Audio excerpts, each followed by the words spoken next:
G'day, I'm Toby.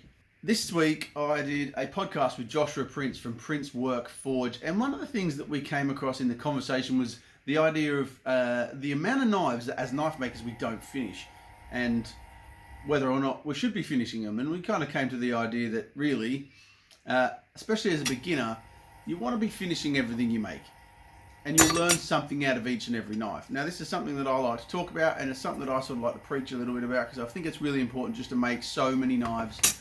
You can get more and more proficient about every mistake you're going to make, which means you can get over those mistakes and become a really, really good knife maker. So it got me thinking, how many knives have I not finished? And I went back through and I sort of dug out some of them. I'm sure there's more around. And I thought, you know what? I'm going to finish one. Because I've had some success in the past of like reshaping, reprofiling, pre-heat treated blades, stuff that I've already heat treated and didn't like or whatever. So I thought today I'm going to find something that I started and never finished.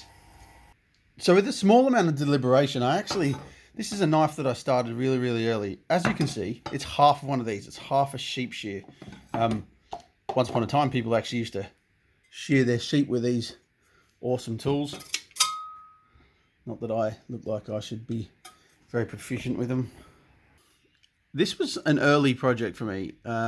When I first got into stabilizing and casting, you can see I had a little bit of fun making this. This was a block I really liked. And just, I don't know, drifted away from it, never got too far into it.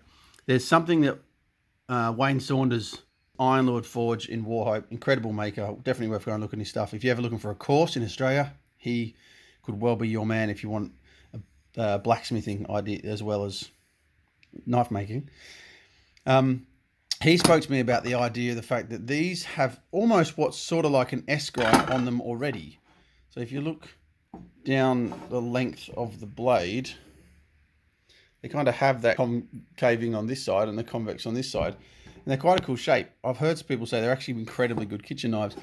You can see from this one, the bevel sort of goes up this far, and some of them are quite low. And what Wayne discovered is if you increase the height of this bevel a little and cut it a little bit higher, so basically change the geometry of the blade slightly, make it finer behind the edge, you get a really incredible knife for kitchen work. You do have some of these sort of funny little idiosyncrasies here which you want to remove, and so you can see I've actually done that on this one, just tapered it and rounded it.